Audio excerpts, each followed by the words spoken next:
1 апреля для вас это? Суббота.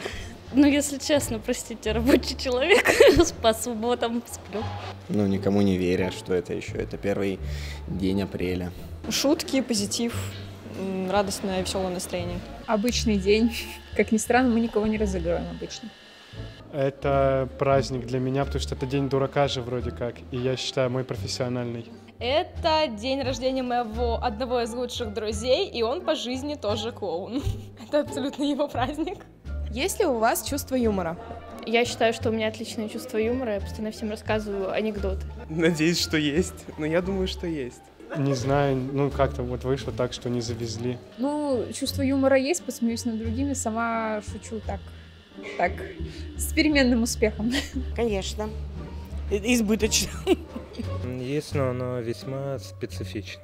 Как оно помогает вам в жизни? Оно помогает мне во всех жизненных ситуациях, потому что когда я чувствую, что я на грани провала, я всегда шучу, и это как-то сглаживает ситуацию. Ну, в целом, я знаю 1,001 анекдот, и мне это помогало на рыбалке. Сидишь, рассказываешь кому-то анекдоты, а они вместо тебя рыбу ловят. Ой, оно всегда помогает. И от споров, и вообще по жизни оно помогает. Ну, я пользуюсь им иногда. Разряжаю обстановку. Ну, это помогает мне находить друзей, располагать к себе людей, как-то разряжать обстановку, если что-то не так случилось. Помогает с какими-то трудными ситуациями, потому что ты с большим позитивом относишься к ним. С преподавателями тоже веселее общаться, поэтому в целом просто легче относиться к жизни, помогает. Лучшая шутка – это какая, по-вашему? Это, конечно, будет звучать странно, но я буду констатировать факты пошлые. Потому что она работает всегда. Это черный юмор, скорее всего. Какая-нибудь шутка про бабушку, про дедушку с одноклассников. Вот это самое лучшее, что можно придумать. Смешная. Ой, еще не написали такое, но мне очень сильно нравится анекдот про извращенца. Но его, наверное, лучше нельзя рассказывать здесь. Ну, это сложно. Очень оказиональная штука. Ну, типа, как пошутить по заказу, я не знаю. Вообще не понимаю стендап-комиков. Как вас разыгрывали или шутили? Как-то раз я пришла домой, и моя мама сказала, что уронила хомячка в форточку. Я очень сильно испугалась, чуть не расплакалась, а потом она сказала, что пошутила.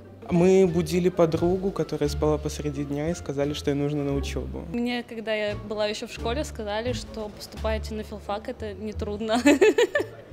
Розыгрыш отменный. Никак, меня не разыгрывали, не шутили, к сожалению. Родители никогда. Я недавно разыграл маму, можно расскажу?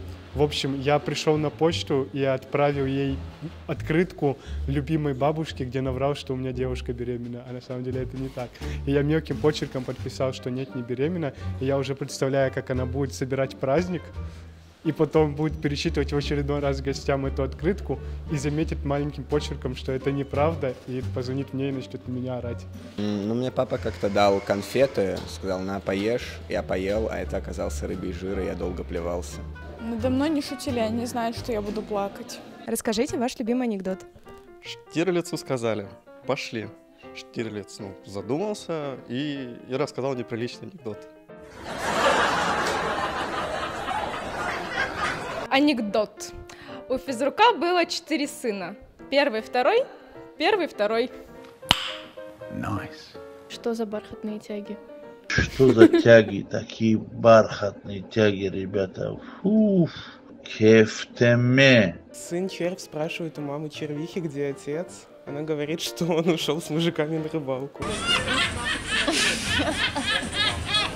Ну вот тут советский, там у нас есть мем, то что нервы сдали и ты сдашь. Есть видеоролик в интернете, где мужчина подходит к грибу и снимает его, а другой мужчина говорит: нет, это мой гриб, я его ем. Это же мой гриб. Что он ваш? Ну я его ем, видишь, надкушено. Иди, я его каждый день по кусочку. Подожди, дай поснимать чуть-чуть. Ой, ну это вспоминать надо. Но я люблю паблик про коми-мемы, и там, когда про шанги шутят.